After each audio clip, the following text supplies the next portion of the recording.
როგორ მიმდინარეობს სოფლის მეურნეობის მიზნობრივი პროგრამა ქედაში და რას აცხადებენ ფერმერები? მოსახლეობა ამბობს, რომ საკმარისი რაოდენობის ნერგების შეძენა ვერ მოახერხეს. რას პასუხობენ გლეხებს უწყებაში? ნონატი ასამიძე ამბობთ. ფერმერებისთვის კივის, ხურმის, მოცვის და ნიგზის ნერგების შეღავათიან ფასებში გადაცემის პროცესი დასრულდა. მოსახლეობის ნაწილი ამბობს, რომ სასურველი რაოდენობის ნერგების შეძენა ვერ მოახერხეს. მოთხოვნა მქონდა 10 ძირზე. ჯერჯერობით არ აკმაყოფილებს, ვინც ამის დაწყება ჰქონდა დაწერილი. მოგვიწია 4 ძირი, გვირდებიან შემოდგომის და ველოდებით. თუ იქნება კარგია. თემის რწმუნებულები ამბობენ, რომ თავდაპირველად მოსახლეობის ინტერესი სოფლის მეურნეობის მიზნობრივი პროგრამის მიმართ ნაკლები იყო.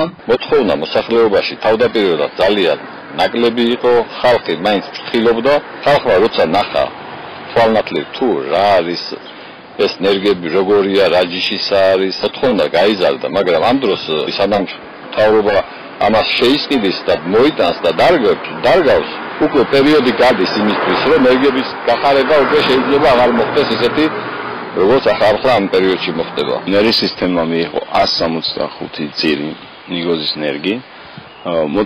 მოთხოვნა შედარებით მეტი იყო, მაგრამ იმის გამო, რომ ეს პროგრამა სოფლის მეურნეობის სამინისტრომ გაყო 2 ნაწილად, ნაწილი მოვა ეხლა და ნაწილი შემოდგომაზე, ამიტომ ყველამ ვერ მიიღო ის რაოდენობა, რაც განცხადებაში ჰქონდა მითითებული, მაგრამ არც ერთი ოჯახი არ დარჩენილა ისე, რომ არ მიიღო. მარტო ნიგზის ნერგების მოთხოვნით 6000-ზე მეტი განცხადება შევიდა ქედის მუნიციპალიტეტში, თუმცა ამ ეტაპზე გამგეობამ მხოლოდ 850 ძირი ნერგის გაცემა მოახერხა.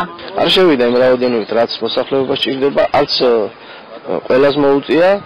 მაგრამ ჩვენ პირდებით და სია გვაქვს აღრიცხვას ვაწარმოებთ აბსოლუტურად ყველა მოქალაქის განცხადება აღრიცხვულია საინფორმაციო ბაზაში შემოდგომაზე შემოსული ნერგი დაურიგდებათ იმ მოსახლეობას რომელმაც ეხლა ვერ მიიღო.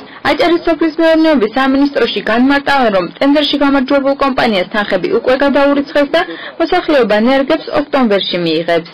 ესმის მოთხოვნა დიდი არის მოსახლეობიდან და ეს კარგი არის, მაგრამ ნახევარს შემოვიტანთ, გითხარით რომ შემოდგომით. მთლიანად შევისყიდეთ ტენდერი, ვინც გაიმარჯვა, იმას გადაუხადეთ თანხები, მაგრამ სამინისტროს მიერ იყო დაგეგმილი, რომ გავანაწილოთ ნახევარი დავარიგოთ გაზაფხულზე და ნახევარი შემოდგომით. სამინისტრო ფერმერებისთვის მიზნობრივი პროგრამების განხორციელებას აგრძელებს.